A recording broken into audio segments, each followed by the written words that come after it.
আপনি একজন অভিজ্ঞ রাজনীতিবিদ হিসেবে কোন জায়গাগুলোকে দেখছেন এবং কোন জায়গাগুলোতে কাজ করা দরকার যেন ফ্যাসিবাদের পুনর্বাসন না হয়? আচ্ছা, বলবো, মনে করিয়ে দেবেন আবার আমাকে।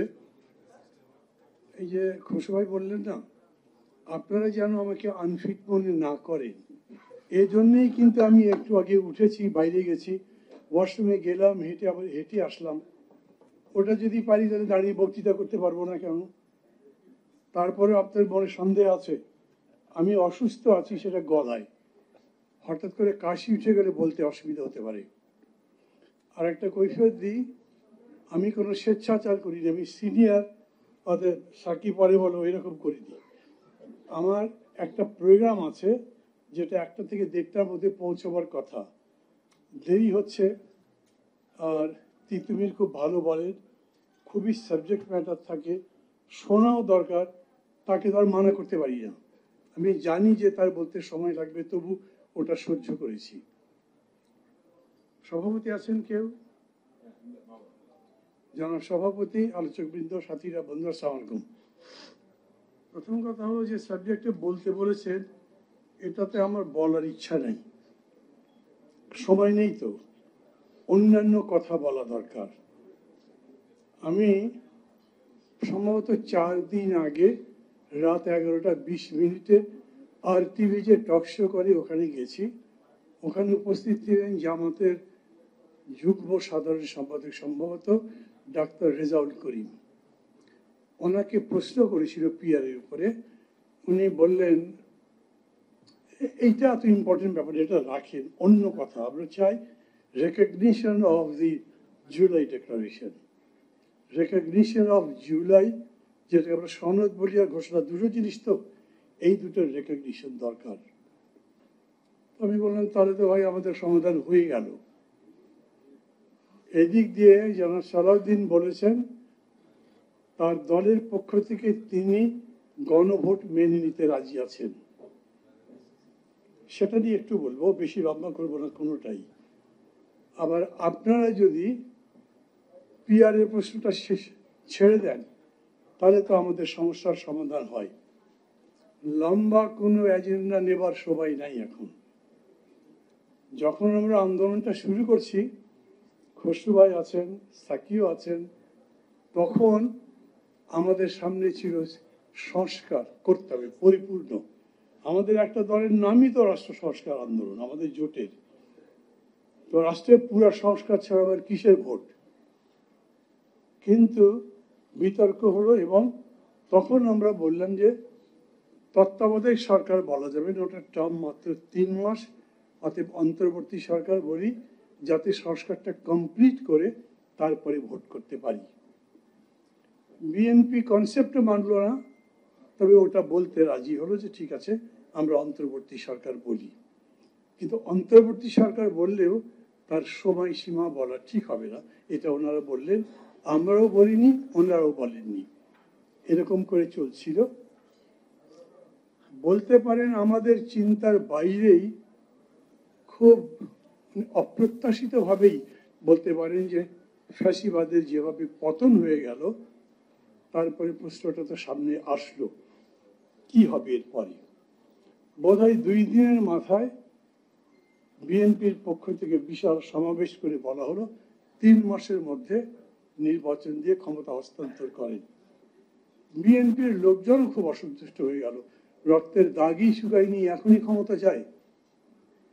আজকে 14 মাসের মাথায় আমাদের সামনে সবচেয়ে বড় এজেন্ডা জাতীয় নির্বাচন। আচ্ছা, তখন বিএনপি খুব ম্যাচুরিটির পরিচয় দিয়েছিল, মানে অনেক দূরদর্শী। সেই জন্যে জানি না এইসব বুঝে শুনে বলেছিল কিনা, শ্রীলঙ্কা কিংবা নেপাল তো কোনো সংস্কার করেনি, ভোট হয়েছে।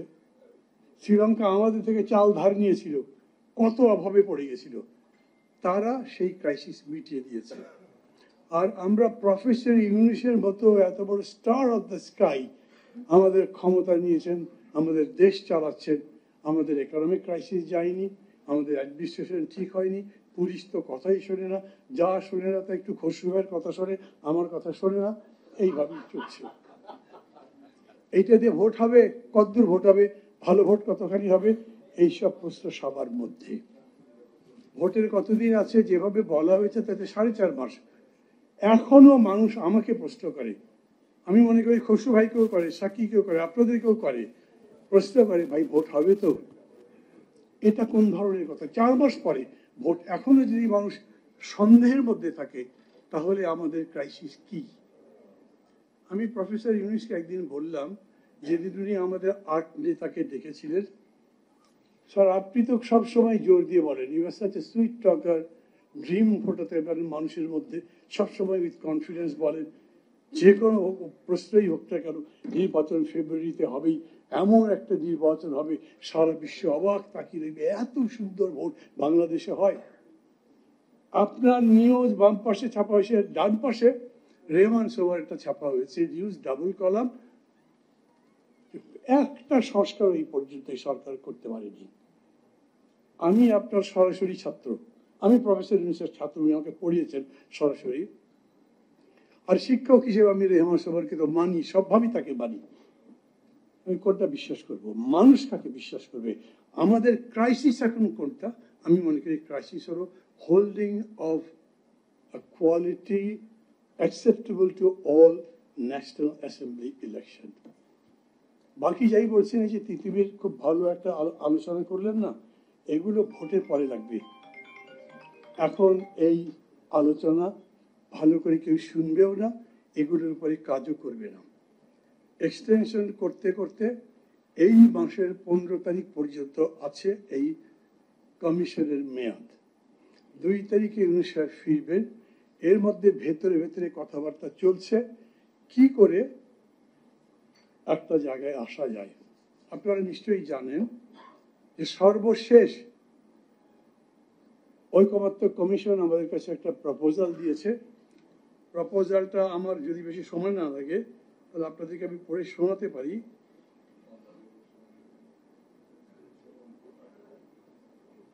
আচ্ছা, আমি সংক্ষেপে বলে একবার খুঁজে পেতে আমার কতক্ষণ লাগবে কে জানে।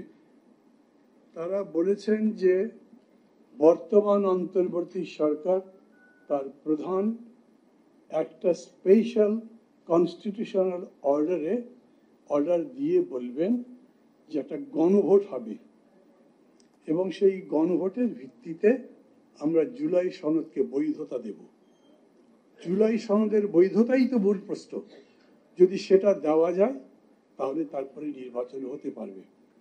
আমি আবারও বলি, আমরা গণভোটের বিপক্ষে ছিলাম, বিএনপিও কখনো গণভোটের পক্ষে বলেছে সেরকম না। যারা এখন পিআর এর কথা বলছেন বা পিআর নিয়ে অনেকগুলো প্রশ্ন তুলছেন, তারা গণভোটের পক্ষে।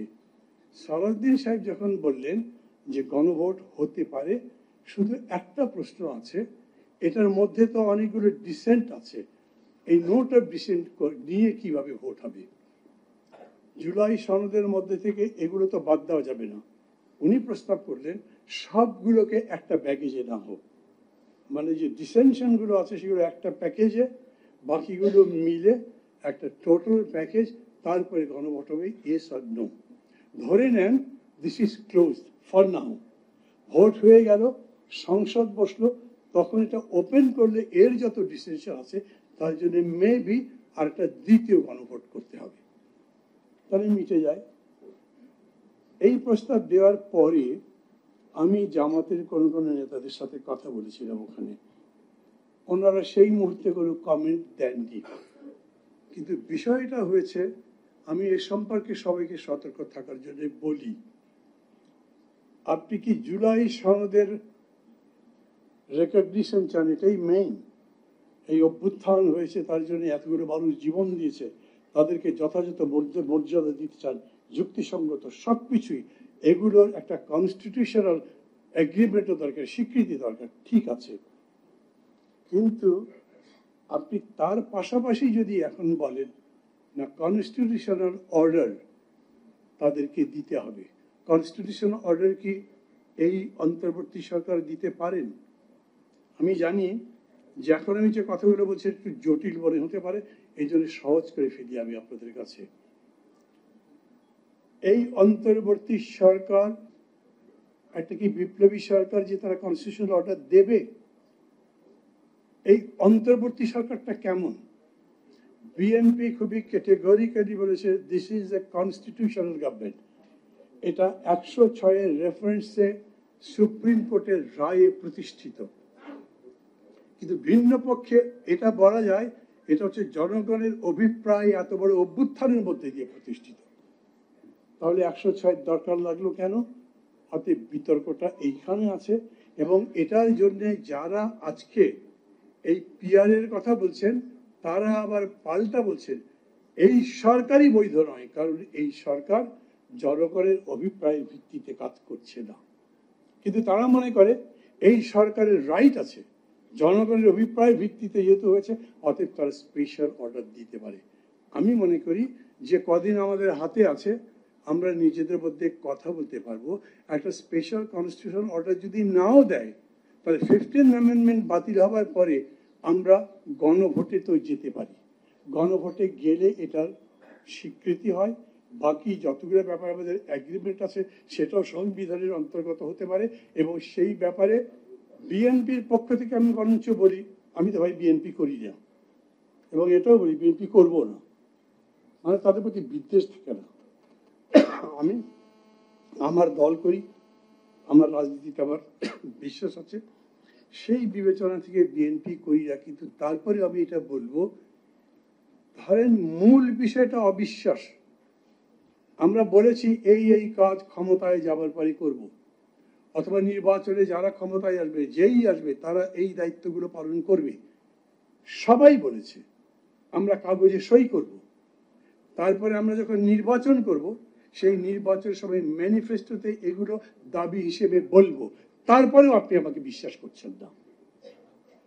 আমি তো বলতে পারি আপনি বিশ্বাস না করে করবেন না, আমি কি করব? আমি আপনার বিশ্বাস উৎপাদনের জন্য আর কি করতে পারি?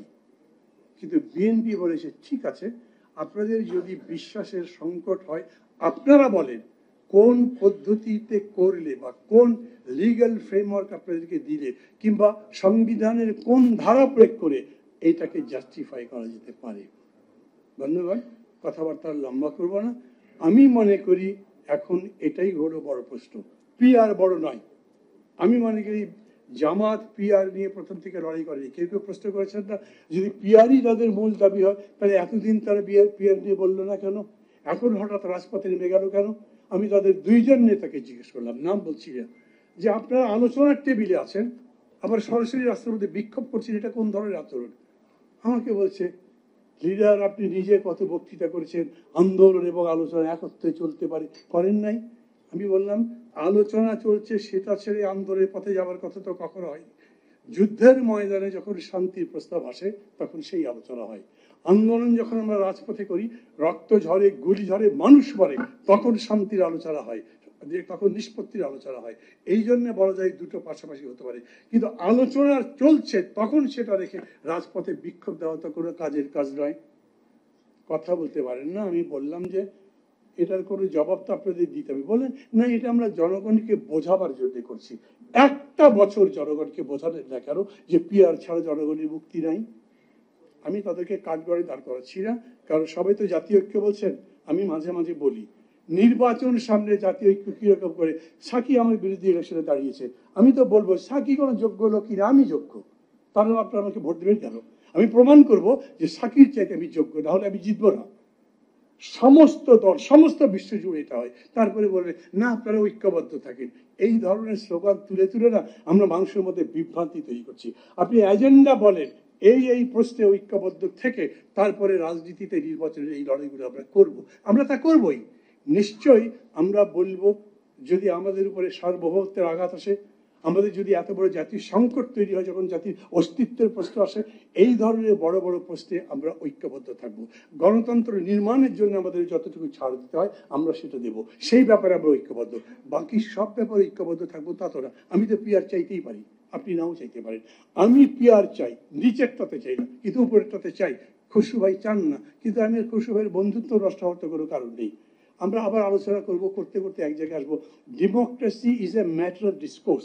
আমি আজকে যা বলছি তাই আপনি মেনে নেবেন সঙ্গে সঙ্গে, এটার নাম